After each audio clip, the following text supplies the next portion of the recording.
नमस्कार साथियों, अपने YouTube channel SSC dreamers club पर आपका हार्दिक स्वागत है, अभिनंदन है। अपन कर रहे थे इंडियन पॉलिटी में अपन कर रहे थे यूनियन गवर्नमेंट में अपन पढ़ रहे थे प्रेसिडेंट की पावर। प्रेसिडेंट की पावर में आज पढ़ेंगे अपन राष्ट्रपति की वित्तीय शक्तियां। यूनियन गवर्नमेंट है भाग 5 में और आर्टिकल 52 से 151 तक। आज अपन बात करते हैं राष्ट्रपति की वित्तीय शक्तियां।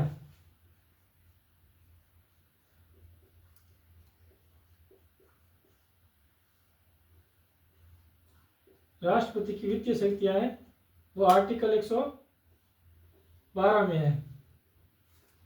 आर्टिकल 112 क्या कहता है कि 112 के तहत प्रत्येक वर्ष वार्षिक बजट पेश किया जाता है।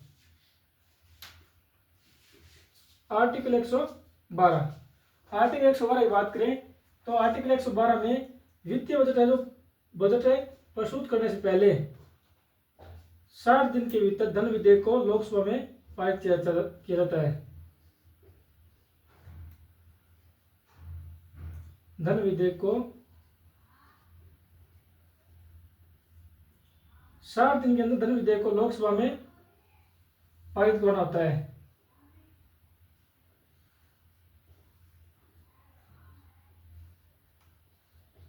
लोकसभा और संसद के दो बिना है, लोकसभा और राज्यसभा। 60 दिन के अंदर लोकसभा में धन विधेयक को पारित करना अनिवार्य हो जाता है। 60 दिन में धन विधेयक पारित होने के बाद लोकसभा को भारत की संचित निधि से धन निकालने की अनुमति प्राप्त हो जाती है। भारत की संचित निधि आर्टिकल 266 की बात करते हैं अपन। ये भारत की संचित निधि है।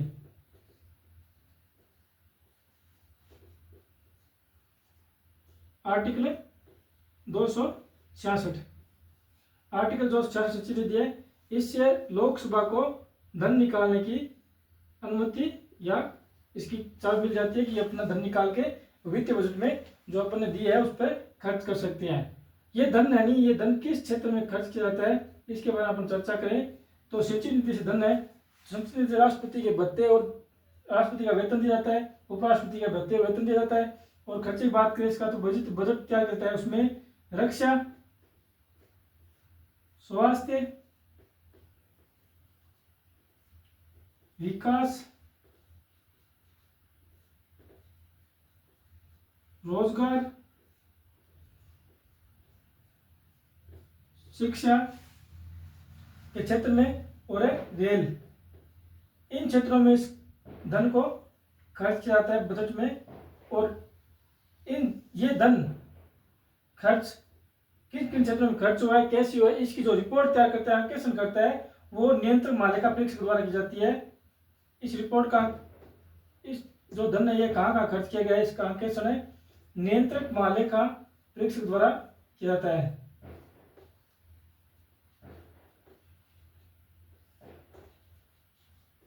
नियंत्रक मालिक द्वारा इसका निरीक्षण किया जाता है। ये एक रिपोर्ट तैयार करता है कि धन किस किस क्षेत्र में ये खर्च किया गया है। ये रिपोर्ट तैयार करके राष्ट्रपति को ये रिपोर्ट भेजी जाती है। राष्ट्रपति के पास ये रिपोर्ट भेज जाती है। राष्ट्रपति इस रिपोर्ट को लोकसभा के लोक लेखा समिति के समक्ष प्रस्तुत करता है और लोक लेखा समिति इसकी सूक्ष्म जांच करती है।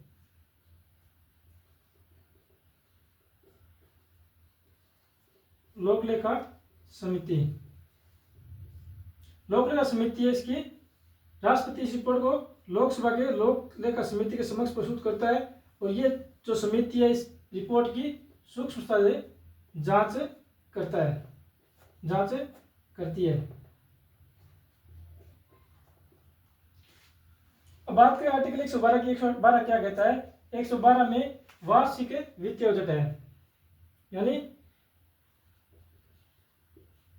वार्षिक वित्तीय बजट। वार्षिक वित्तीय बजट की बात करें आर्टिकल 112 में है। 112 के तहत है, 112 के तहत क्या कहता है कि कोई धन विधेयक है उसको 60 दिन के अंदर लोकसभा में पारित करना होता है। लोकसभा में पारित होने के बाद धन को, ये जो लोकसभा को सरकार को संचित निधि से धन निकालने की अनुमति प्राप्त हो जाती है कि वो इस धन को किसी विकास या रक्षा, स्वास्थ्य, रोजगार के क्षेत्र में इस धन को खर्च कर सकता है। और ये खर्च किया हुआ धन है किस किस क्षेत्र में कितना धन खर्च हुआ है, इसकी रिपोर्ट है वो नियंत्रक महालेखा परीक्षक द्वारा तैयार की जाती है। और ये रिपोर्ट तैयार होने के बाद ये रिपोर्ट राष्ट्रपति को सौंप जाती है।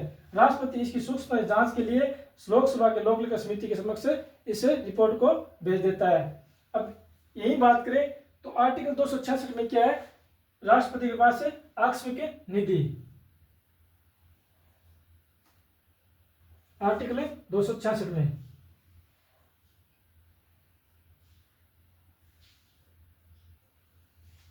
आर्टिकल 267 में क्या है, आकस्मिक निधि।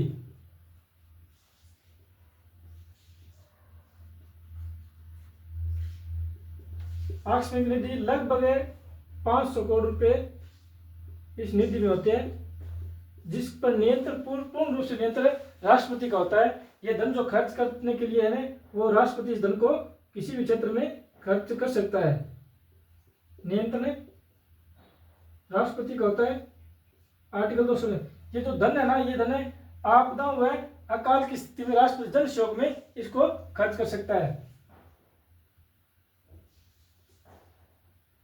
आपदाओं व अकाल की स्थिति में जन सहयोग के क्षेत्र में,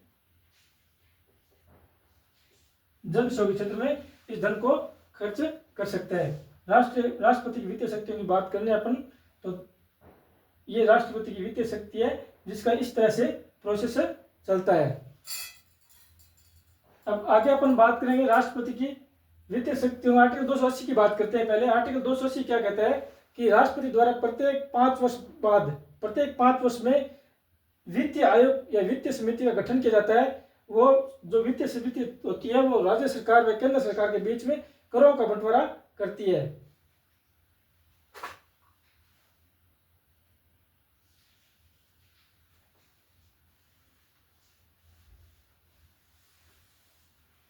आर्टिकल 280 क्या कहता है कि राष्ट्रपति द्वारा प्रत्येक 5 वर्ष में वित्तीय समिति का गठन किया जाता है, वित्त आयोग का गठन किया जाता है।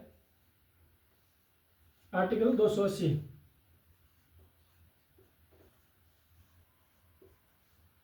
आर्टिकल 280 क्या कहता है कि राष्ट्रपति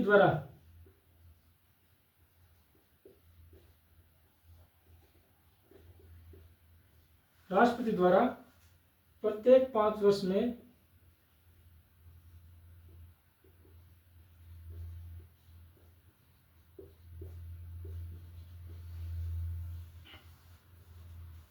वित्तीय समिति का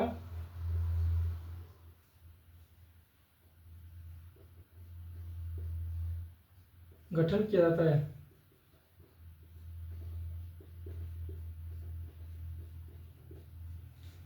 जो केंद्र सरकार व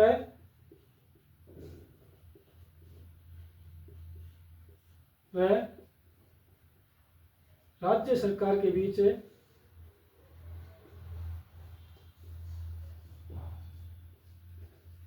करों का बंटवारा करती है।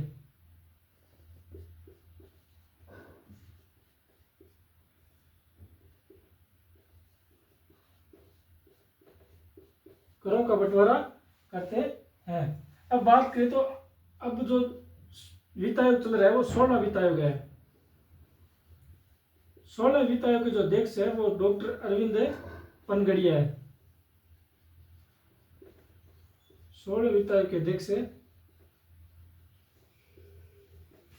डॉक्टर अरविंद पनगड़िया।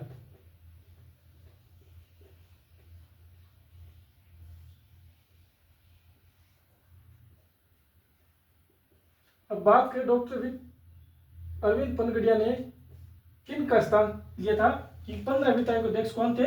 15 वित्त आयोग के अध्यक्ष थे नंद किशोर सिंह। 15 वित्त आयोग के अध्यक्ष थे नंद किशोर सिंह।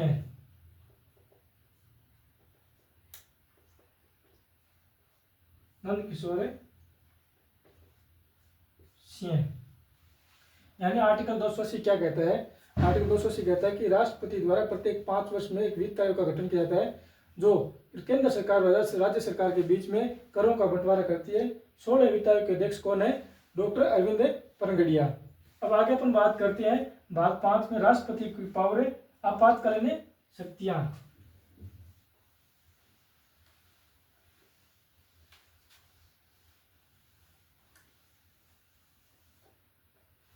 राष्ट्रपति की आपातकालीन शक्तियां। आपातकालीन शक्तियों की बात करें तो आपातकाल क्यों लगाया जाता है? आपातकाल इसलिए कि भारत यानी देश के एकता, अखंडता, संप्रभुता व संविधान व लोकतंत्र में कोई खतरा हो तो उस टाइम में अपन राष्ट्रपति द्वारा आपातकाल लगाया जाता है। राष्ट्रपति की आपातकालीन शक्तियां।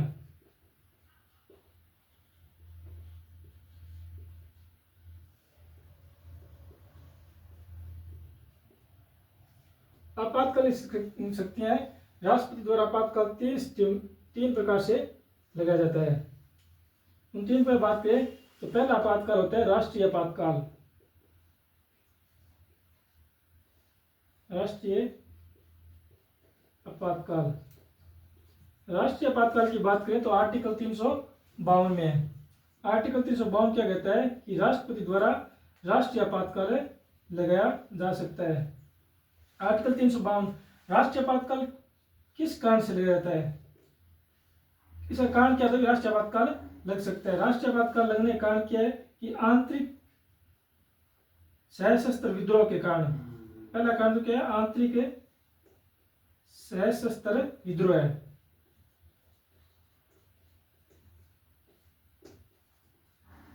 अगर देश के अंदर ही कोई विद्रोह हो जाए, सशस्त्र विद्रोह हो जाए तो उसके कारण अपन राष्ट्रीय आपातकाल लग सकता है। दूसरा बाहरी युद्ध की स्थिति या अकाल की स्थिति में अपने राष्ट्रीय आपातकाल लग सकता है। दूसरा जो आपातकाल होता है वो राज्यों में राष्ट्रपति शासन।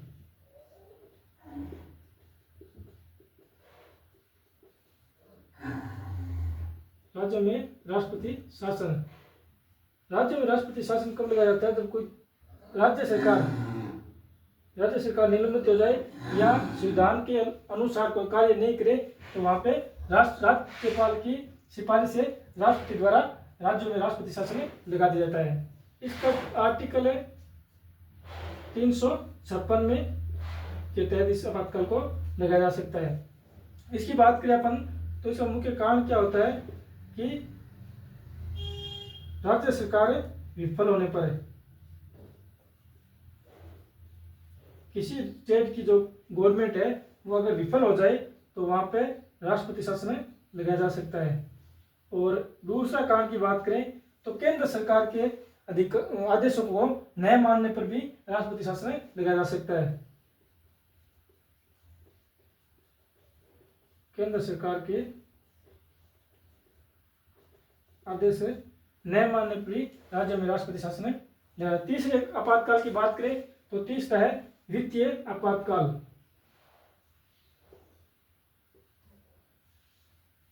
वित्तीय आपातकाल आर्टिकल 360 के तहत वित्तीय आपातकाल को लगाया जा सकता है। वित्तीय आपातकाल के कारण की बात करें अपन तो कोई देश में अगर आर्थिक संकट की स्थिति पैदा हो जाए तो वित्तीय आपातकाल लगाया जा सकता है। आर्थिक संकट की स्थिति हो जाए तो वित्तीय आपातकाल लगाया जा सकता है। भारत में अभी तक एक बार वित्तीय आपातकाल नहीं लगाए। भारत में राष्ट्रीय आपातकाल 3 बार लगाया जा चुका है। 3 बार लगाया। राष्ट्रपति शासन की बात करें तो राज्य में राष्ट्रपति सबसे ज्यादा राष्ट्रपति शासन मिजोरम में लगाया जो 9 बार लगाए, और सबसे लंबे समय की बात करें तो वो पंजाब में लगाया। अब अपन बात करते हैं राष्ट्रीय आपातकाल की।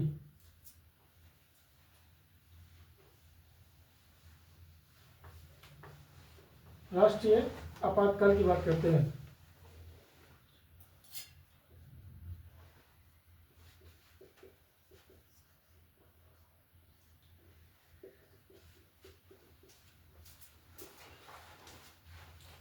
राष्ट्रीय आपातकाल किसके द्वारा लगाया जाता है, इसकी बात करें, राष्ट्रीय आपातकाल राष्ट्रपति द्वारा मंत्रिमंडल की सिफारिश से लगाया जाता है।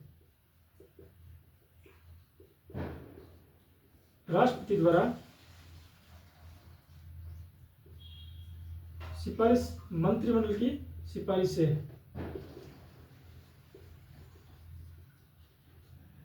मंत्रिमंडल की सिफारिश से राष्ट्रीय आपातकाल लगाने के लिए 30 दिन के भीतर लोकसभा के समक्ष पेश करना, यानी प्रस्ताव लाना जरूरी है। 30 दिन में, 30 दिन के भीतर संसद में पारित करना होता है। संसद में पारित होने के बाद राष्ट्रपति शासन, यानी राष्ट्रीय आपातकाल है वो 6 माह तक लगाया जा सकता है। अधिकतम 6 माह तक इसको लगाया जा सकता है। 6 माह लगाने के बाद इसे अगर कंटिन्यू रखने के लिए आगे इसको इसी प्रोसेस के तहत दोबारा वापस से 6 माह के लिए वापस लिया जा सकता है। इसके जो राष्ट्रीय आपातकाल लगता है, इसके कारण क्या प्रभाव पड़ता है कि प्रभाव की बात करें तो राष्ट्रीय आपातकाल में आर्टिकल, मौलिक अधिकारों के, मूल अधिकारों के आर्टिकल 20 और 21 को छोड़कर सभी मौलिक अधिकार निलंबित कर दिए जाते हैं। मौलिक अधिकार 20 और 21 को छोड़कर निलंबित कर दिए जाते हैं। 20 और 21 को छोड़कर। दूसरा, अगर जिस समय राष्ट्रीय आपातकाल लगाए उस समय अगर कोई चुनाव नजदीक है तो चुनाव को अगले 12 माह तक स्थगित कर दिया जाता है।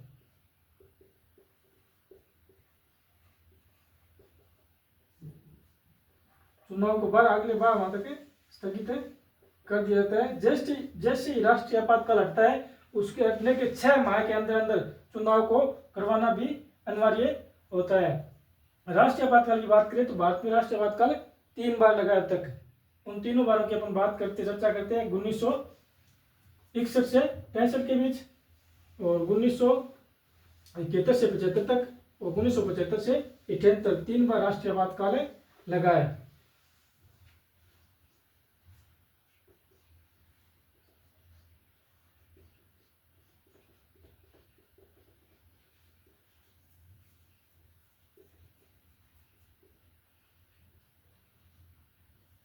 राष्ट्रीय आपातकाल अब तक 3 बार लगा है, तो 3 बार की चर्चा करते हैं। तो पहली बार जो राष्ट्रीय आपातकाल लगा था वो 1961 से 1965 के मध्य लगा था।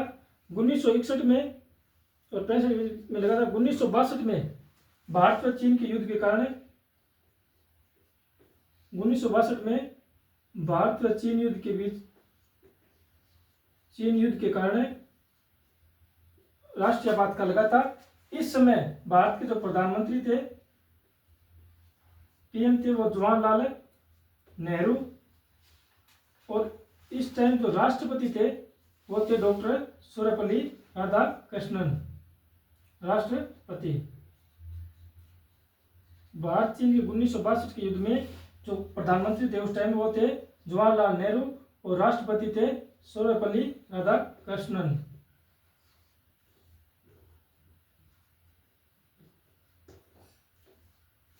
और 1965 में लगा था राष्ट्रीय आपातकाल।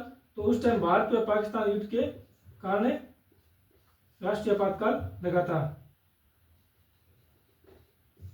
भारत में पाक युद्ध के कारण, भारत और पाक का 1965 में युद्ध हुआ, उसमें ये राष्ट्रीय आपातकाल लगा था। इस टाइम जो भारत के प्रधानमंत्री थे वो थे लाल बहादुर शास्त्री।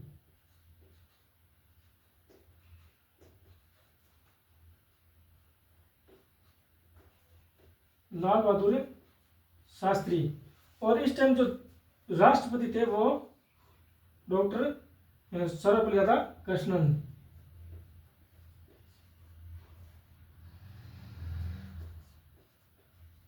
सर्वपल्ली राधाकृष्णन। 1965 में भारत पाक युद्ध के बाद लाल बहादुर शास्त्री थे पीएम, और राष्ट्रपति सर्वपल्ली राधाकृष्णन। 1965 युद्ध के समझौते के लिए रूस के द्वारा एक समझौता कराया गया, जिस समझौते को अपन ताशकंद समझौता कहते हैं। ताशकंद समझौता कब हुआ था?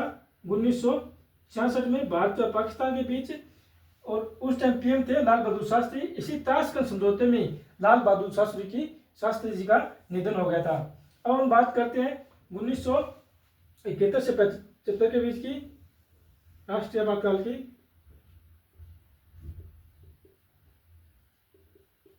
1971 में भारत और पाकिस्तान पाक युद्ध हुआ था, जिस कारण राष्ट्रीय आपातकाल लगा था।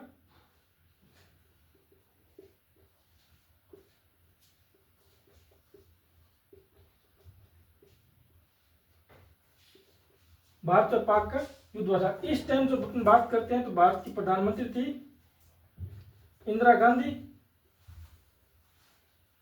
और राष्ट्रपति थे वीवी गिरी।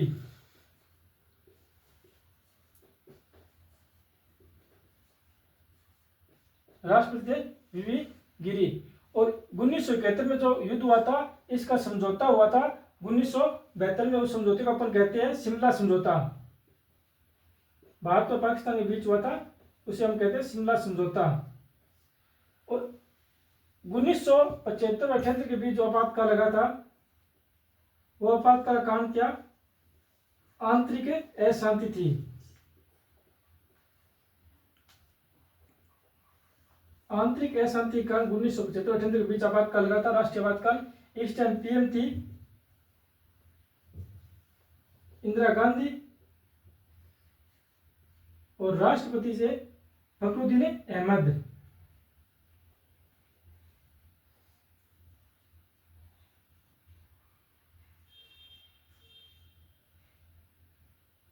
राष्ट्रपति थे फखरुद्दीन अहमद। यानी भारत में अब तक 3 बार राष्ट्रीय आपातकाल लगा है। 1961 से 65 के बीच पहला, दूसरा 1971 से 75 के बीच, और तीसरे की बात करें 1975 और 78 के बीच में। 1962 में भारत और चीन का युद्ध हुआ था, जिस कारण राष्ट्रीय आपातकाल लगा था। और उस टाइम पीएम थे पंडित जवाहरलाल नेहरू और राष्ट्रपति थे सर्वपल्ली राधाकृष्णन। 1965 में भारत और पाकिस्तान के बीच युद्ध हुआ था, जिसमें पीएम थे लाल बहादुर शास्त्री और राष्ट्रपति सर्वपल्ली राधाकृष्णन। 1966 में, यानी 1965 के युद्ध के बाद भारत और पाकिस्तान के बीच समझौता हुआ था। उस समझौते को ताशकंद समझौता कहा जाता है। यह समझौता रूस के सहयोग से किया गया था, और ताशकंद समझौते में लाल बहादुर शास्त्री जी का निधन हो गया था। अब अपन बात करते हैं 1971 में शिमला समझौता भारत और पाकिस्तान के बीच में हुआ था। 1971 युद्ध के बाद में शिमला समझौता हुआ था। अब हम बात करते हैं 1975-78 में आंतरिक अशांति का राष्ट्रीय आपातकाल लगाया गया, और उस टाइम पीएम थी इंदिरा गांधी और राष्ट्रपति थे फखरुद्दीन अहमद।